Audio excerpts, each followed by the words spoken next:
अस्सलाम वालेकुम। जैसा कि आप जानते हैं, Punjab curriculum and text book board Lahore books change हो चुकी हैं। 9th क्लास की 2025 से मैथ की बुक भी चेंज हो चुकी है। मैथ का जो न्यू सिलेबस है, इस हिसाब से हमारे पास 13 चैप्टर हैं, जिसमें से फर्स्ट चैप्टर रियल नंबर्स है।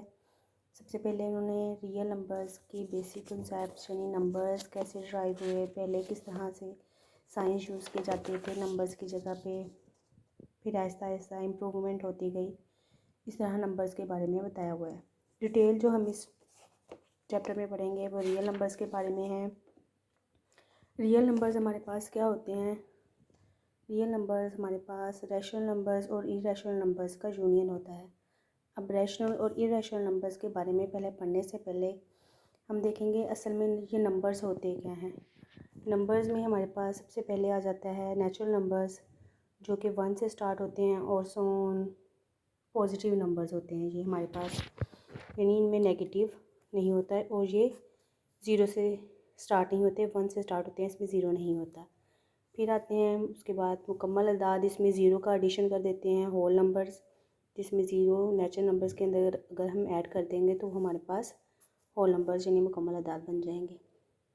इस तरह से इंटीजर्स हैं। इंटीजर्स में हमारे पास 0 भी होता है, प्लस के नंबर्स के साथ साथ अब माइनस के नंबर भी ऐड हो जाएंगे, तो ये हमारे पास सेट बन जाता है इंटीजर्स का।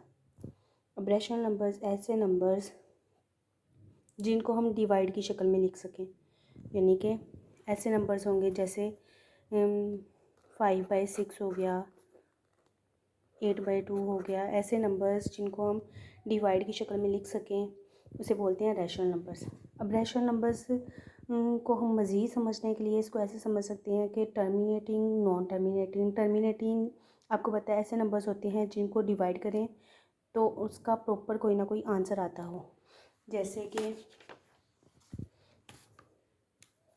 अगर हम 1 को डिवाइड करते हैं 4 पर तो हमारा आंसर आता है 0.25। ये हमारे पास मतलब एक 2 डिजिट के बाद स्टॉप हो गया, प्रॉपर डिवाइड हो जाता है, तो इसे हम बोलते हैं टर्मिनेटिंग। नॉन टर्मिनेटिंग मतलब जो स्टॉप ना हो, चलता ही जाए, डिवाइड करने के बाद चलता ही जाए उसका आंसर, लेकिन रेकरिंग हो। रेकरिंग का मतलब है कि एक ही डिजिट या पैटर्न के हिसाब से डिजिट जो हैं उसमें रिपीट होते हैं। जैसे कि अगर हम 1 को 3 पे डिवाइड करें, 1/3, तो हमारे पास क्या आता है 0.333। इसमें 3 हमारे पास रिपीट होता जाता है, 3 का पैटर्न, इसे हम बोलते हैं रैकरिंग। तो जो टर्मिनेटिंग होते हैं और जो रैकरिंग नंबर्स होते हैं ये हमारे पास रैशनल नंबर्स में आ जाते हैं।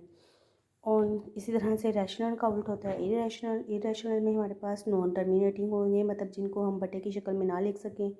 इसकी मेन एग्जांपल्स हैं पाई हो गया, जैसे इसे हम 22/7 इसको डिवाइड करें तो इसका आंसर भी आगे बढ़ता ही जाता है, चाहे जितना मर्ज़ी डिवाइड कर लें। इस तरह से ई हो गया 2 की जज़र। अब जज़र के अंदर जितने भी नंबर्स हैं हमारे पास जो प्रॉपर स्क्वायर ना बनते हों, जैसे कि हमारे पास आ जाता है 49 की जज़र या 4 की जज़र या 9 की जज़र, ये तो हमारे पास इनकी जज़र निकलती है, इसलिए ये रैशनल में आएंगे। लेकिन जिनकी जज़र मतलब प्रॉपर जज़र नहीं होती, जो स्क्वायर प्रॉपर स्क्वायर नहीं बनता, वो हमारे पास ये इरेशनल्स में आ जाएंगे। अब यहाँ पे हमारी एक्सरसाइज 1.1 है। पहला क्वेश्चन है इसका, identify each of the following rational और इरेशनल नंबर। ये हमारे पास MCQs कह लें या शॉर्ट क्वेश्चंस कह लें, उसके लिए है। जैसे पहला, अब पीछे हम रैशनल और इरेशनल की डेफिनेशन पढ़ चुके हैं, उस हिसाब से जो भी नंबर मतलब ये मज़ीद आगे नंबर मौजूद नहीं है, मतलब इसका फर्स्ट पार्ट इसमें डॉट नहीं है, मतलब ये स्टॉप है, तो इसका मतलब ये हमारे पास क्या है, रैशनल नंबर होगा। अब 0.66 के ऊपर बार है, इसका मतलब है 6 ही एक ही पैटर्न के हिसाब से आगे चलता ही जाएगा। जो एक ही पैटर्न के हिसाब से चलता जाए वो भी हमारे पास क्या होता है, रैशनल नंबर।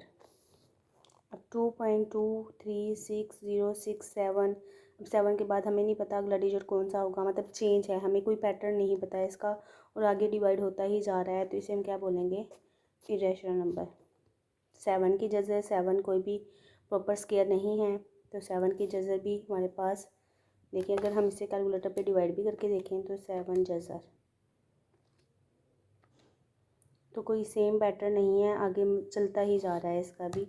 तो ये हमारे पास क्या होगा, इरेशनल नंबर। ई हमें ये पहले से ही पता है, ई हमेशा इरेशनल नंबर ही होता है। पाई भी इरेशनल नंबर है। अब जहाँ पे भी मैंने जैसे आपको पहले बताया, जिस भी नंबर में हमारे पास जज़र आ जाती है उसका आप अगर जज़र वाला नंबर हमारे पास इरेशनल होता है।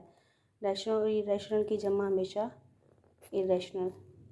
इसी तरह से 3 ये दोनों ही इरेशनल हैं, इनको भी जमा करने से क्या आएगा, इरेशनल।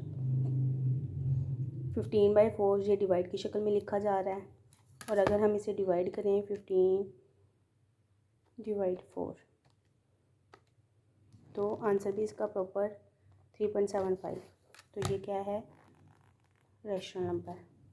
अब अगला सवाल है 2 - 2 की जज़र 2 + 2 की जज़र। इसको हम सॉल्व करेंगे तो हमारे पास सॉल्व करने के बाद आंसर आता है 2। जहाँ पे आप फार्मूले की मदद से भी हल कर सकते हैं और वैसे भी कर सकते हैं। अगर फार्मूले की मदद से करना है तो इसे हम ऐसे लिखेंगे, 2 का स्क्वायर, मतलब सेम नंबर्स हैं, 2 2 2 की जज़र 2 की जज़र, सेम नंबर्स हैं, बस साइन चेंज है। सेम नंबर साइन चेंज हो तो हम फार्मूला लगाते हैं, फर्स्ट वैल्यू का स्क्वायर माइनस सेकंड वैल्यू का स्क्वायर।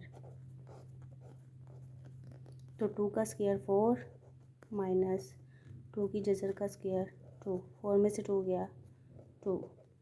तो ये हमारे पास क्या बन गया, रैशनल नंबर। ये आपकी एक्सरसाइज का क्वेश्चन नंबर 1 है।